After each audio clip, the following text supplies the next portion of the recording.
Ya, assalamualaikum. Nama saya Dian. Apa tadi pertanyaannya? Lupa, sorry, tek. Lupa. Pertama kali datang ke Jakarta, bukan dikasih makan, tapi saya dipotong rambutnya. Pertama dipotong rambutnya, biar kelihatan manusia katanya. Saya punya prinsip, saya harus membahagiakan orang tua. Dan saya punya tekad sebelum saya bisa membahagiakan orang tua, saya belum mau pulang. Di luar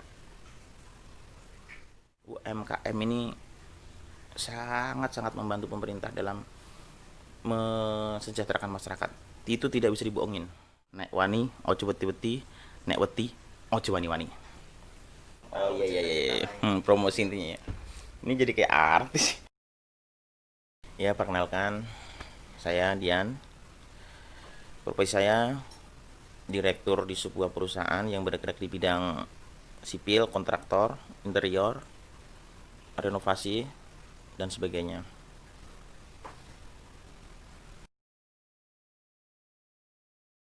Ya gimana pun kita tetap balik lagi ke keluarga. Yang paling berjasa di kehidupan saya itu sebenarnya satu, orang tua saya. Pertama, saya pulang ke lebaran waktu itu, saya nggak diakuin. Karena apa? Karena di situ posisi saya itu bukan seperti yang orang tua harapkan. Karena background sekolah saya tuh, pribadi saya ini bukannya sombong, terbilang lumayan bagus lah, walaupun perilaku agak agak dibilang badung lah untuk umuran-umuran anak-anak. Mungkin emang saya paling badung di kampung, cuman orang tua saya terkejut melihat saya dengan tampilan gondrong, tindikan, rambut merah panjang, dan akhirnya orang tua saya ngusir dari rumah. Saya balik lagi ke Solo. Nah, ini sini nih awal cerita kisah hidup itu, di sini nih. Akhirnya abang saya dengan tekad bulat mengajak saya untuk hijrah lah, kurang lebih gitu bahasanya, itu ke Jakarta. Itu tahun 2000 kalau nggak salah, itu setelah kejadian kerusuhan. Nah, itu 2000 apa 2001 atau 2002 ya, lupa dah. Di situ saya diajarin nama kakak saya, kebetulan dia pemborong tuh, pemborong bangunan. Cita-cita kita jauh sebenarnya, bukan seperti ini, dalam artian bukan apa namanya, untuk bergerak di bidang sipil dan jadi desainer gini, nggak, bukan. Cuman emang jalan hidup kadang-kadang kita nggak bisa lawan. Sebenarnya kita dari dulu sih, saya cenderungnya pengennya jadi atlet. Saya dulu dari kecil mah cita-cita saya pengen jadi orang terkenal atlet, ini tinju nih, dulu pengen latihan tinju. Tapi tuntutan hidup membawa saya ke arah jadi kuli bangunan ceritanya nih. Jadi kuli bangunan, belajarlah di situ tentang bangunan itu bagaimana, terus apa ya intinya daripada struktur itu dari mana, itu sipil ya, kita ngomongin sipil dulu. Sampai terjadinya sebuah bangunan itu seperti apa, itu bener-bener real kita kerjain dari nol. Kita bukan ambil dari meja sekolah sih intinya, kita bener-bener ketemu di pengalaman di lapangan gitu. 6 tahun saya di situ, bukan sebentar. 6 tahun saya di situ, 6 tahun itu ilmu A sampai ilmu Z saya serap. Dan akhir dari kisah 6 tahun itu, setelah saya berpikiran bahwa saya udah punya ilmu nih, dan saya juga ingat kita ini harus mandiri. Kita diajarkan untuk bagaimana kita mengembangkan potensi diri, intinya itu sih. Saya mengundurkan diri, saya bikin perusahaan sendiri. Saya bertekad untuk berjalan sendiri. Tahun 2015 akhirnya saya bikin perusahaan yang bernama CV Dian Abadi Jaya, yang alhamdulillah sampai sekarang masih berdiri. Dan alhamdulillah walaupun di saat corona seperti ini masih ada kerjaan, walaupun emang menyesuaikan dengan kondisi ya, yang tadinya kontrak sekian-sekian dengan istilahnya kalau kita bilang dari perusahaan ke perusahaan. Tapi karena emang kondisi corona seperti ini, perusahaan-perusahaan juga lagi, mungkin klien-klien kita kayak sekolah yayasan Lia, sekolah Lia di seluruh Jabodetabek tuh hampir semua itu interior, sampai dari ME sampai ME itu semua dari CV Dian Abadi Jaya. Singapore Internal School yang di Palembang tuh CV Dian Abadi Jaya.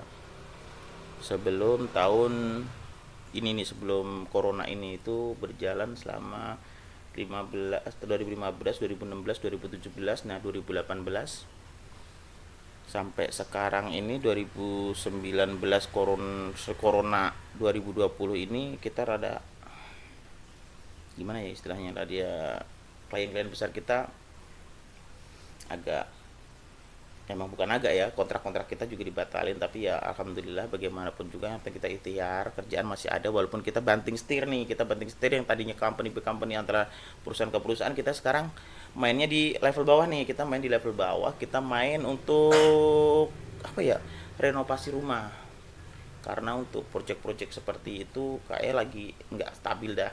Saya juga istilahnya jaga-jaga lah daripada ntar di tengah-tengah kita bagaimana, yang penting kita dapur ngebul dulu lah sampai saat ini. Nah, intinya CV Dian Abdijaya itu sebenarnya dibangun ataupun dibuat bukan karena niat, tapi karena keadaan. Tapi karena keadaan yang memaksa dan mungkin jalan Tuhan yang seperti itu ngarahin kita ke situ.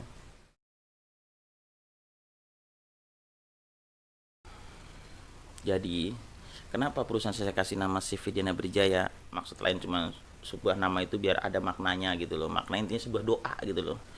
Penerang yang abadi untuk kejayaan. CV Dian Abdijaya. Nggak ada lain, cuman itu aja sih kalau untuk CV Dian Abdijaya.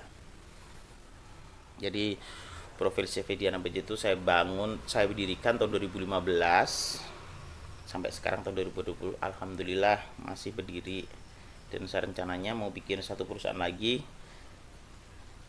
untuk menangani proyek yang lebih gede lagi, mudah-mudahan sih, tapi cita-cita mudah-mudahan dikabulkan sama yang di atas.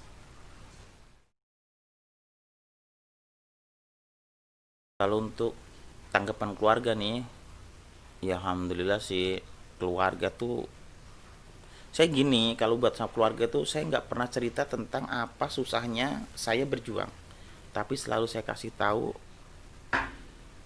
hasil dan enaknya aja untuk keluarga, jadi biar nggak ada pikiran oh iya dia lagi susah, dia lagi apa.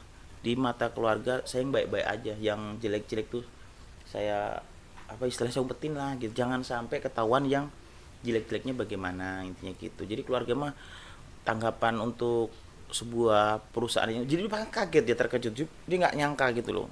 Saya ini tahun 2002 masih orang anak jalanan nih, 2015 sudah punya perusahaan, ya alhamdulillah dengan klien-klien seperti itu, dan bahkan orang tua saya sendiri pun nggak nyangka seperti itu. Ya intinya bangga lah, saya emang udah harus buktikan, saya harus berubah, waktu itu kan begitu. Ya, alhamdulillah tahu berapa tahun lah, 3 tahun 4 tahun baik-baik aja, dan saya anak paling disayang di keluarga, udah gitu aja. Walaupun saudara pada datang, kalau belum ada saya, ibu saya pasti nanyain saya.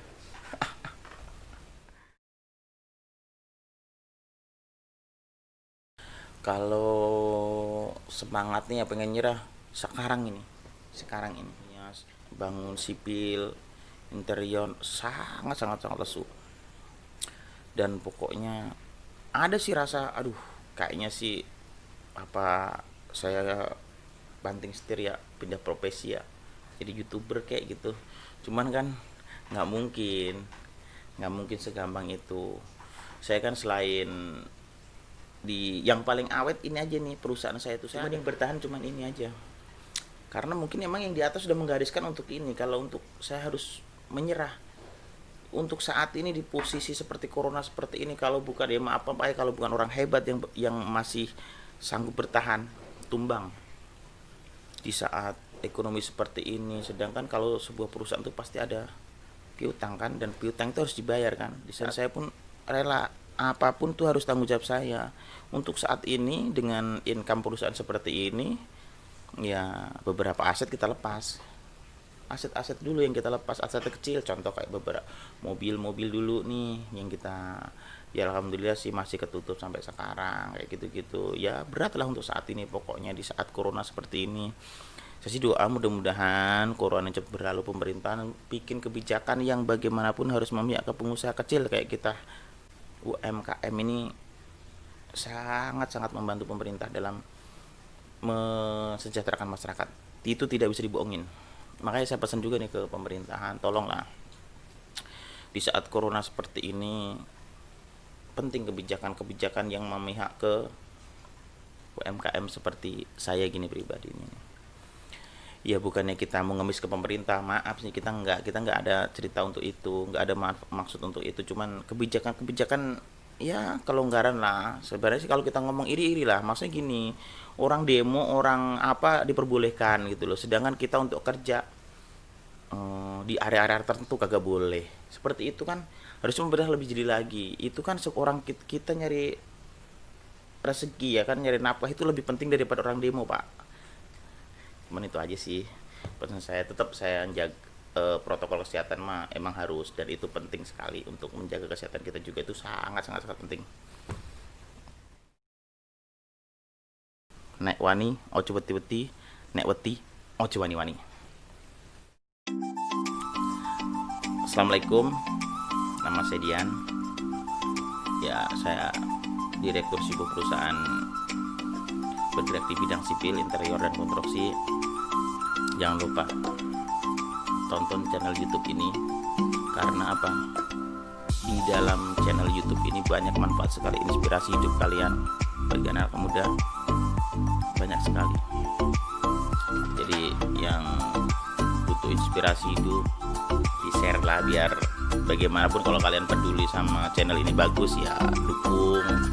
Seperti itu, banyak inspirasi kehidupan di sini bagi kalian anak muda yang ingin cari inspirasi hidup seperti apa.